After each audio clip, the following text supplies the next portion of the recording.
I'm here with Carrie Metcham, and she's going to be talking about her niece, Alex Ann, and her overdose on fentanyl. Fentanyl is a very serious issue we're having across the United States right now, and we'd like to bring awareness to it. Good morning, Carrie. How are you? I'm good. Thank you. Good morning. Thank you for coming today and for telling your story. So, go ahead, tell us your story. All right.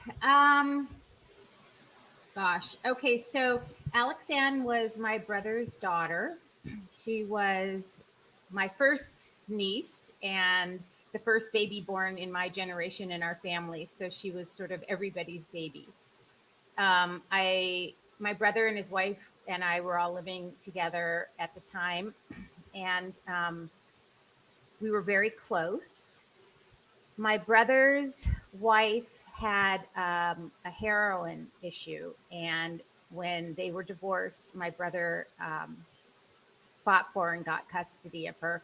So Alexanne was raised with us, and she was just a really bright, wonderful girl.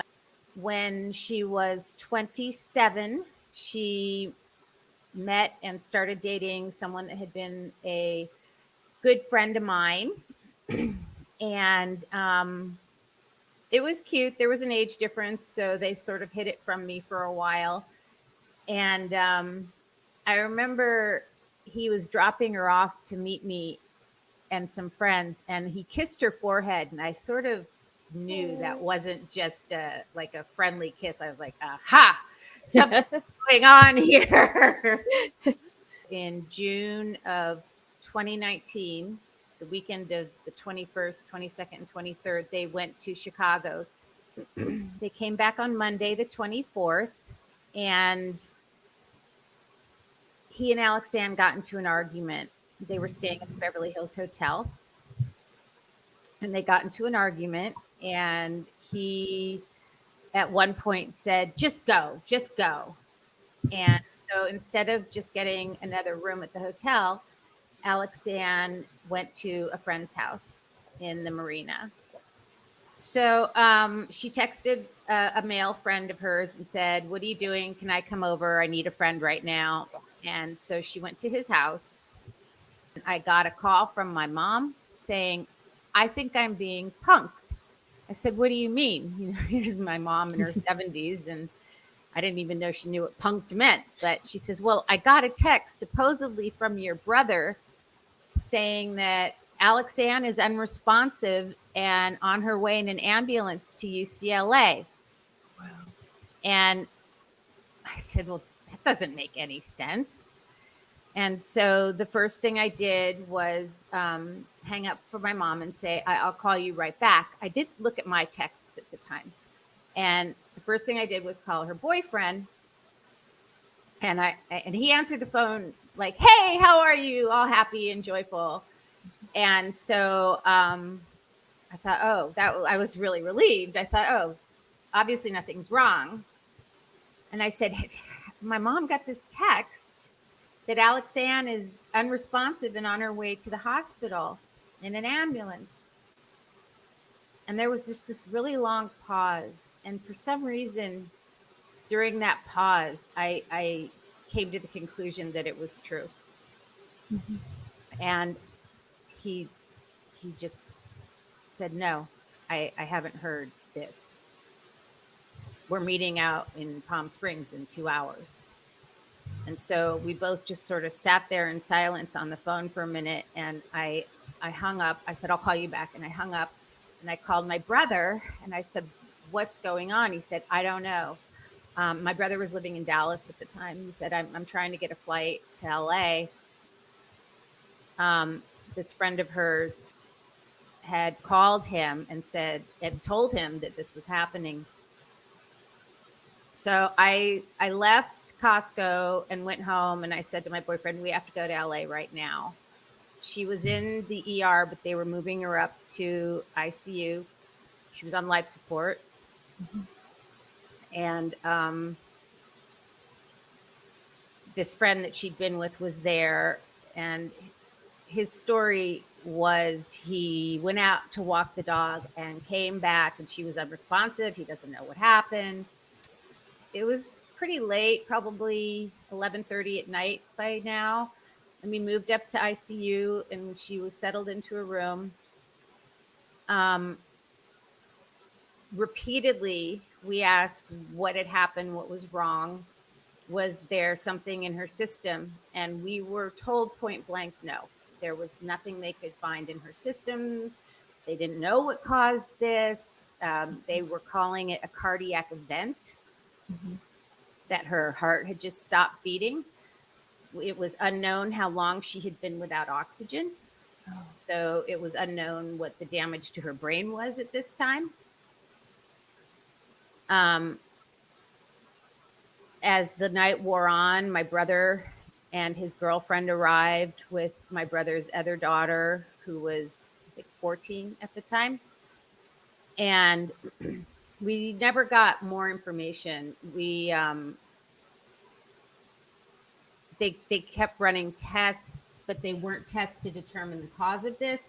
They were tests to determine her brain activity Mhm. and what was going on. So she at no point during this time, by the way, did the police interview us or talk with us. Her boyfriend came back. He was out in Palm Springs already, so he came back from Palm Springs. So on Monday, which was the 1st of July, um, they called us into a large conference room, the family members, and told us that she had been pronounced brain dead. And in the state of California, they have to be two different doctors have to pronounce her brain dead before she's called. And so they waited. My brother wanted to take her off life support on the 4th of July. So they waited until the 3rd to pronounce her dead. And that's what her death certificate says, even though her body was still warm, functioning, breathing until 9 p.m. on the 4th of July. So she was in her coma or whatever it's called, I guess dead, vegetative state. Right. Um, Her friend went back to his apartment and brought her belongings, including her phone and her purse. At the time, we didn't have access to her phone. I had to go through months uh, to get access. His story was she had gone with some friend and gotten some pills in Venice Beach, and she must have taken too many of those. And he couldn't tell you this earlier. Well, no, this was while she was in her. It's really tricky because this is while she was in her vegetative state, and there Okay. were some pills in her purse. So if this friend put those in her purse and made up this story, or what, but that is not what killed her. But they were counterfeit pills in her purse. His story was she went to Venice and got these pills with a friend, and that must be what killed her. It's not what killed her. At this time, UCLA is still saying maybe it was a blood clot. We don't know. Um, the police, the Marina Del Rey Sheriff's Department, excuse me, are the ones that caught the case. And it took her boyfriend going to the mayor and police chief of Los Angeles County to get them involved. Basically, it was sort of looked at as, oh, another overdose, is what the sort of general reaction was. Literally on the 7th day, so the day before she was removed from life support, a detective finally came and sort of kind of interviewed people and took the information that her boyfriend's two, at this point, private detectives had gathered. We were all a little incredulous. Like her boyfriend said, if some girl died in my house, the news would be all over it. It would be, headline news.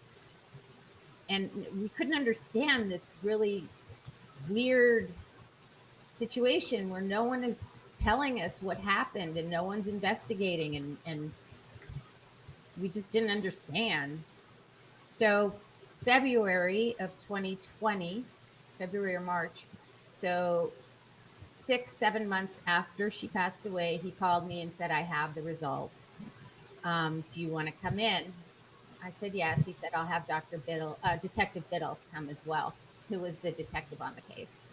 Mhm. And we met down in, it was actually like the first hospital in LA. It's at the coroner's building. It's this really cool old hospital in down weird part of LA. So we met for 2 hours, and Dr. Dutra said he had to subpoena UCLA twice in order to get the blood sample that was taken from her body in the emergency room before they started pumping her full of various drugs on life support. And this is when we found out there was no atolzolam in her system at all. There was Xanax and fentanyl. And I was stunned, but that they prefer not to put this information anywhere because if there's any kind of legal issue, they don't want to be involved. They don't want to be called Oh, to testify. They don't want to be involved. At this point, their priority is keeping the body, viable so they can harvest organs. that's And crazy. yeah, it is crazy. It's really crazy because it really it affected the entire investigation because the Yeah, police didn't follow up on the fact that it was probably an overdose. The hospital at the time was telling everybody that they didn't know what happened. I call it on her death certificate, it's an accidental overdose. And I mhm, call it murder because mhm. somebody made a fake pill with fentanyl and someone gave it to Alexanne. Um, the fallout from this is tremendous. A life Um, was lost. I mean, of course, that's yeah, it's and a lot of lives were shattered. Um, both her and her boyfriend had said that that weekend before her death was the best weekend of her life, and the amount of destruction and grief, I can't even tell you. It goes to show you how much they look like the real pill. There's there's like no way a layperson could tell the difference. right. There are test strips you can use. They're $1 a test strip, but most often you would use them if you were buying street drugs. Right. And And yeah, it's people aren't going to do that because then they're sacrificing the drugs they just bought to test for fentanyl, which they should. You can buy these strips at CVS or Walgreens or any place. it's not like buying, a little baggie of blow or something, Right. that could be cut with anything. The things that look like an actual pill from the pharmacy give people a false sense of security. And I think that's why I want to show these fake pills and how much they look like real pills because unless you have picked something up from the pharmacy Yeah. and it is your prescription, it could be a fake pill. And for some reason, they're making these pills and including fentanyl in them, I guess, to give them more of an effect. I mean, it's just everywhere. And I have, since this happened, um, made a lot of friends who have also lost a child to fentanyl, and it's amazing. The thing with it is it doesn't discriminate. It does not care what walk of life you are from. It does not care what kind of person you are. It doesn't care what your family's like, nothing. And because it's disguised in so many ways, it it hits every socioeconomic background. So it's highly addictive. It's cheap, so it's accessible, and it only takes 3 to 5 minutes to get a response. So you don't have a lot of reaction time. Once the person takes the pill and it hits their bloodstream, it isn't like you have hours to respond. It's a terrible situation and it's on the rise. And it's just increasing so much. They said 150 people die every day from overdosing on opioids. And fentanyl is the number one killer. 77% of teenagers overdose on fentanyl. And they don't know it. Most of them don't know it because it can be in anything. It can be in anything liquid or powder. So eye drops, nose sprays, drink. I don't know how we can ever stop this except to educate and tell kids, it can look like candy. It can look like anything. Don't trust anything somebody gives you. Exactly. It can happen to anyone. And it could be as simple as, oh, you're having a, allergy attack, here, take this pill. I mean, teach your kids not to take a pill from anyone other than a licensed healthcare provider or their parents who've gotten it from a pharmacy. Exactly. That's the bottom line, but it did say that wrong. It's 77% of overdose deaths in Right, teens. right. I didn't mean 77% of teens are dying from this. Right. But and they were accidental, Yeah. you know. Yeah. And I'd be interested in knowing what percentage of those actually knew they were taking fentanyl. I would assume it's very low. Yeah. And how often do we do that? It's like, I need a Tylenol so bad. Do you have a Tylenol? Right. No, I know. I was thinking about that. It's, I remember when they stopped giving out aspirin from bottles on airplanes. I flew young enough, I'm old enough to remember when you could ask the stewardess for an aspirin and she'd bring you two, not a pouch. You know what I mean? Yeah, just put it in your hand like the school nurse. Exactly. But one of the other things, in addition to just education, is there has to be more repercussions for the smaller dealers. I think that a lot of times they skate if they're dealing small amounts of things, and I think that if it went sort of up the chain instead of always trying to go for the person bringing it across the border or whatever, I think that might help. When you want to talk about mayhem, it's everything about this. Yeah. It's chaotic. Um,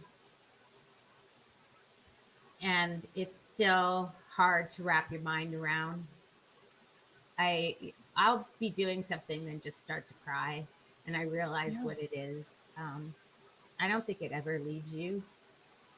Well, it was a senseless death. It never had to happen like that.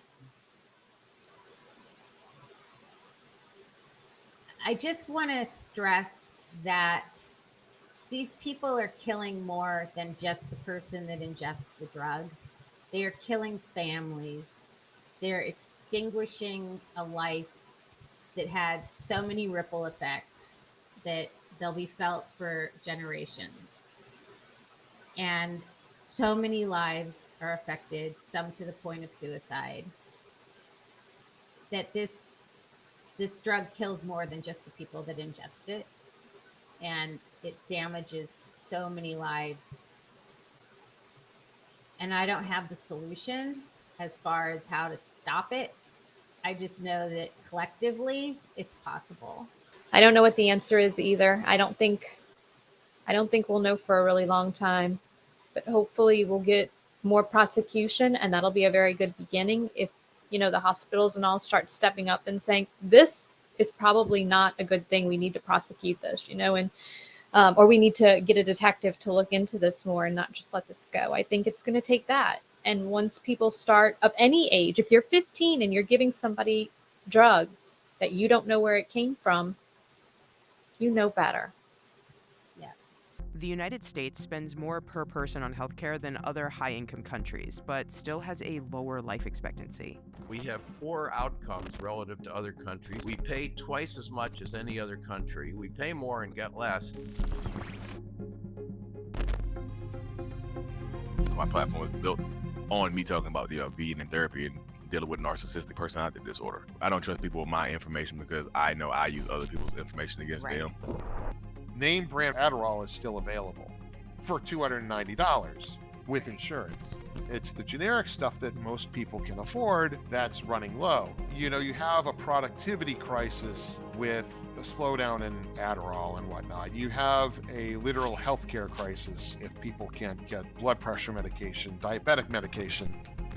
These institutions' board of directors gets to choose who gets a liver, who deserves one, and why. That's a common question to ask all transplant patients. Are you fundraising? Are you saying environmental influences rewire the brain? Whatever we do consistently will wire up the brain. Neurons that fire together wire together. It's usually the folks that have the highest IQ who are most susceptible to developing serious mental illness. When somebody has a psychotic break, it's like a heart attack. It's like a brain attack. It takes a long time to recover from that. They all took an oath that said, first, do no harm. I'm really fucking angry. The policies and regulations in place by our governments place people in a position where either they're priced out, they're not allowed to do something with medical doctors, or something that they want to do is banned. So what it does is it forces people to start doing things on their own and learning things on their own. Anybody can learn to be a medical doctor. We're taught not to see ourselves as part of a collective with a lot more power than the small group that created the system.